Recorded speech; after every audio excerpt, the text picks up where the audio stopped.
Hoy vamos a hablar de la estructura del contrato de trabajo. El contrato de trabajo tiene una estructura que incluye elementos de identificación de las partes, de precisión de los compromisos asumidos, de alcances temporales de los acuerdos y de identificación de las partes, por medio de sus firmas. Esta estructura se despliega en un contrato por medio de varios apartados que le dan cuerpo y forma. Estos apartados son los siguientes: el premio, las declaraciones de cada una de las partes, así como las declaraciones conjuntas o compartidas, el clausulado del contrato y finalmente de las firmas de quienes intervienen en el acto jurídico contractual. Cada una de esas partes debe ser vista con cuidado, ya que encierran peculiaridades específicas, y es por ello que en este video se busca analizar cada una de ellas. La primera parte del contrato es el proemio, que es aquella parte del documento que se encuentra normalmente al inicio del mismo, y en donde se señalan de manera destacada los datos: 1. El tipo del contrato que celebra, y 2. Los nombres de las partes que estarán suscribiendo el contrato. El proemio solo tiene la finalidad identificatoria de la naturaleza del acuerdo que se plantea y de las personas físicas o morales entre las cuales establece.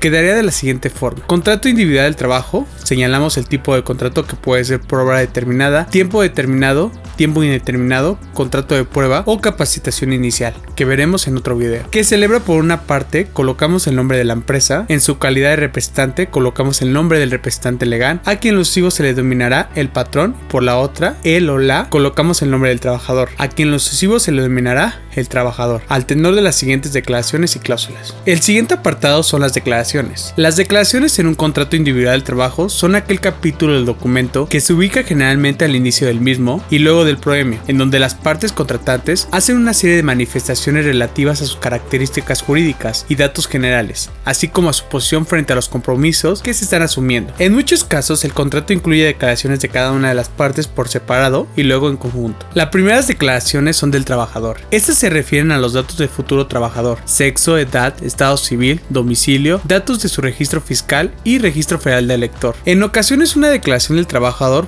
puede incluir señalamientos específicos sobre sus calidades académicas, o sea, títulos y grados, experiencia de que se apoya el compromiso que se asume en el contrato, manifestaciones del conocimiento de las actividades que se van a realizar y conocer de las demás informaciones que la empresa considere necesarias previas al inicio de la relación laboral. Quedaría de la siguiente forma: declaraciones. Declara al trabajador por su propio derecho que es una persona física de nacionalidad mexicana en pleno uso y goce de su capacidad de ejercicio, que se identifica con, agregamos el tipo de identificación con la que se acredita, con clave de elector, agregamos la clave de elector, agregamos su edad, agregamos su sexo, estado civil, nacionalidad, CUR, RFC, y en el inciso C, que señala como domicilio para efectos de este contrato, agregamos el domicilio donde se le van a hacer efecto las notificaciones. Por último, el inciso D, es su voluntad celebrar el presente contrato conforme a los términos y condiciones que aquí se pactan. Las segundas declaraciones estarán a cargo del representante legal de la empresa, y estas declaraciones tienen que ver con la descripción de su identificación como tal, es decir, los datos relativos a su existencia legal como persona moral o persona física, según sea el caso. En estos datos se incluirán no solo la denominación de la empresa, su domicilio y datos registrales, como acta constitutiva, datos de registro público, RFC, etc. Quedaría de la siguiente forma: declara al patrón, a través de su representante legal, ser una sociedad mercantil constituida conforme a leyes de los Estados Unidos mexicanos, según consta, agregamos el número de escritura y número de inscripción y registro público. En el inciso B agregamos su domicilio, agregamos su registro federal de contribuyentes, que cuenta con registro federal de contribuyentes número, agregamos el RFC, y por último el inciso C, donde hablaremos de la capacidad que tiene el representante legal de representar a la persona moral. Quedaría de la siguiente forma: que su representante cuenta con las facultades legales necesarias para la celebración del presente convenio, las cuales no le han sido revocadas ni en forma alguna limitadas.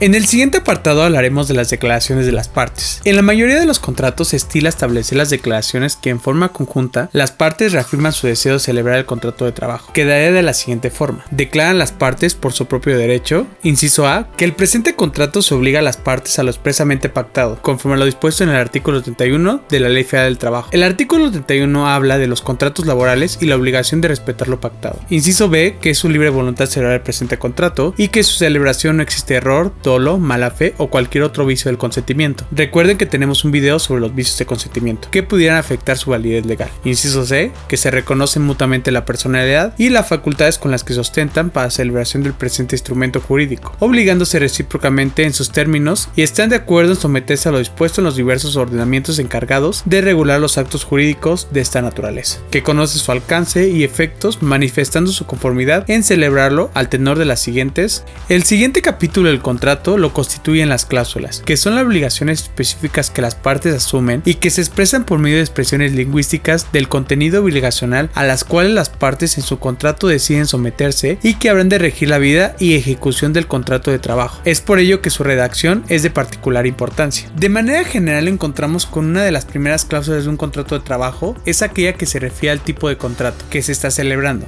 En este caso, el tipo de contrato tiene que ver básicamente con la duración del mismo, es decir, entre las opciones que ofrece la ley, la mención expresa una cláusula sobre cuál de esos contratos se está celebrando. Es lo común, ya sea por tiempo indeterminado, por obra o por tiempo determinado. Quedaría de la siguiente forma. Primera, tiempo. El presente contrato se celebra por, agregamos el tipo de contrato que se celebra junto con su justificación. Para los labores de trabajador general y solo podrá ser modificado, suspendido, rescindido o terminado en los casos y con los requisitos establecidos en la Ley Federal del Trabajo. El trabajador se obliga a prestar al patrón bajo su dirección y vigilancia sus servicios personales como trabajador general, conviniendo el mismo en seguir las instrucciones que reciba el patrón en relación con la forma, lugar y tiempo en que deba desarrollar su trabajo. En la inteligencia de que queda expresamente acordado que el término de la duración del presente contrato, el trabajador permanecerá al servicio del patrón si lo considera apto para el desempeño de dicha función, pues de lo contrario, el presente contrato se dará por terminado sin responsabilidad alguna para las partes. En la segunda cláusula vamos a precisar tres elementos importantes. El primero, cuáles son las tareas o funciones específicas que el trabajador va a realizar. Siempre será algo importante para que las partes tengan plena certeza sobre las labores encomendadas. El segundo elemento importante es el lugar del trabajo, ya que es importante que las partes tengan una mínima certeza de dónde se va a ejecutar el contrato. Y por último, otra parte importante que se debe considerar es la relativa al salario. En efecto, precisar cuánto habrá de pagarse por los servicios prestados y por parte del trabajador cuándo va a recibir es un punto necesario de aclarar. En este aspecto hay que recordar que la legislación laboral establece márgenes para el establecimiento de la fijación del monto del salario. Uno de los más importantes es el salario mínimo, que como límite inferior del monto salarial tendrá que respetarse. Por otra parte, en la redacción de esta cláusula, en muchas ocasiones resulta útil agregar algunas precisiones que pueden dar certeza a las partes respecto al monto a pagar y a recibir. La cláusula quedaría de la siguiente forma. Segunda, el trabajador prestará sus servicios al patrón como trabajador general en el domicilio y en los lugares que este último indique.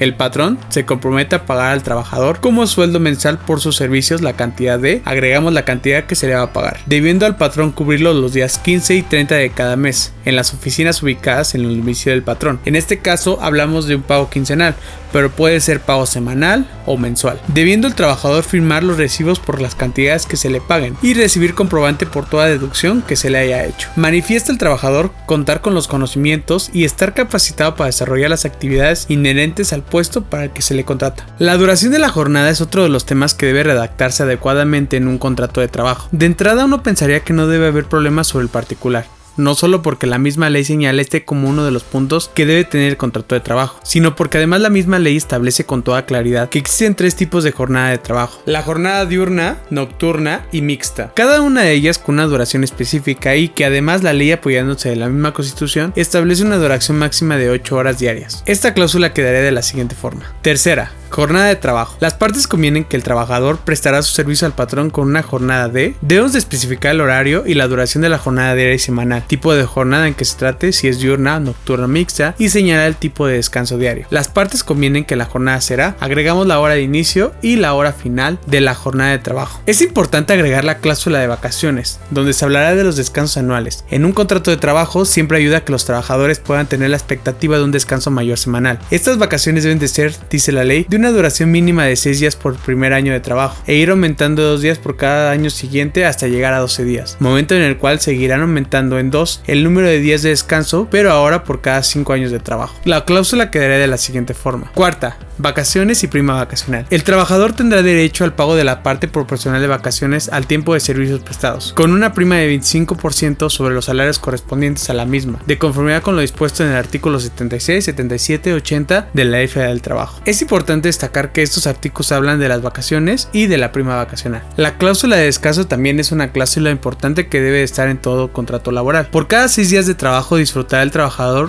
un día de descanso, por lo menos con goce de salario íntegro. Es importante destacar en el contrato laboral cuál será el día en que el trabajador tome su día de descanso, y quedaría de la siguiente forma. Quinta, descansos. Por cada 6 días de trabajo, el trabajador tendrá derecho a un día de descanso semanal con pago de salario íntegro, conviniéndose de que dicho descanso disfrutará del día, agregamos el día en que va a disfrutar de cada semana, de conformidad con lo establecido en el artículo 69, que habla del día de descanso, de la Ley Federal del Trabajo. Asimismo, serán días de descanso obligatorios los contemplados en el artículo 74 de la Ley Federal del Trabajo, que habla de los descansos obligatorios. También es importante destacar que podremos agregar una cláusula de aguinaldos, donde el trabajador y el patrón se pongan de acuerdo de los días que el trabajador le corresponde como concepto de aguinaldo. Es de suma importancia destacar que si esta cláusula no existe en el contrato, el patrón debe de respetar esta prestación laboral, que conforme a la ley son 15 días. Sexta, aguinaldo.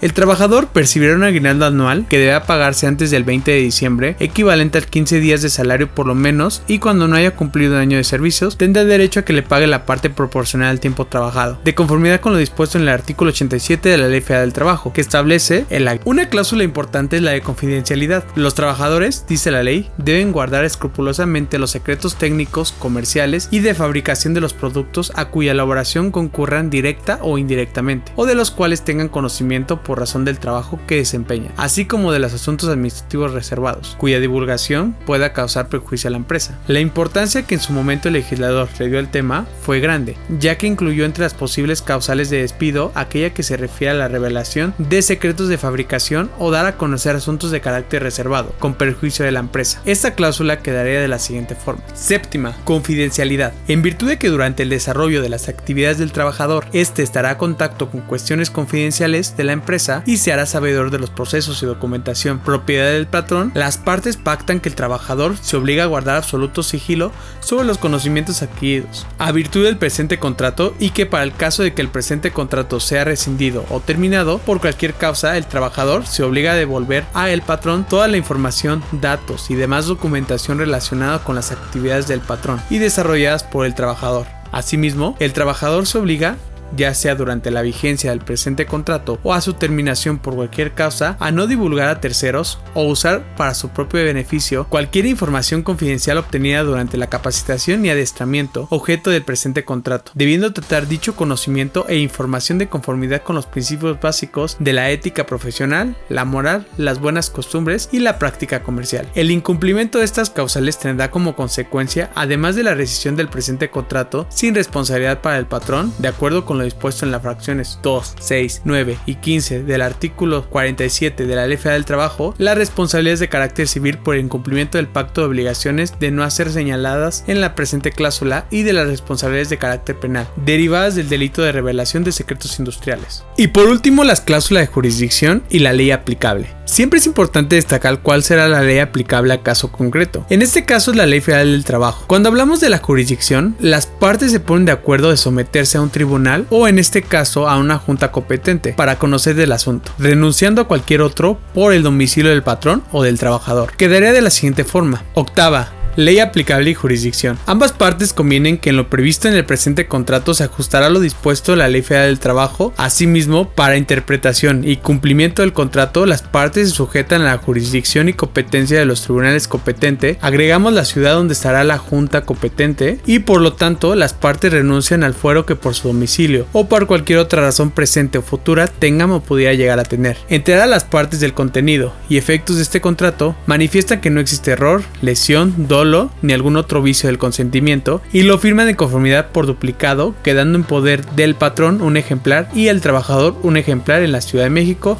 Agregamos la fecha. Y por último, la firma del contrato. La identificación gráfica de los contratantes queda plasmada en los contratos por medio de la firma de cada una de las partes. En este sentido, la firma aparece con el código gráfico por medio del cual se busca constar y evidenciar que los compromisos asumidos en el contrato quedan aceptados y ratificados mediante la suscripción del contrato. La práctica más común es que al final del contrato se reserve un espacio en el cual abajo o arriba de los nombres de los contratantes se plasme la firma. Hay que recordar que el contrato de trabajo es un acto intuito personae, por lo cual en principio, en el espacio reservado del trabajador, será él mismo quien suscriba el documento. Si tienes alguna duda o alguna aportación, no dudes en escribirnos, estamos para apoyar. Si te gustó este video, danos like, comparte o síguenos en nuestras redes sociales. Recuerda que cada semana subimos contenido nuevo. Yo soy Alberto Casanova, nos vemos en la siguiente cápsula.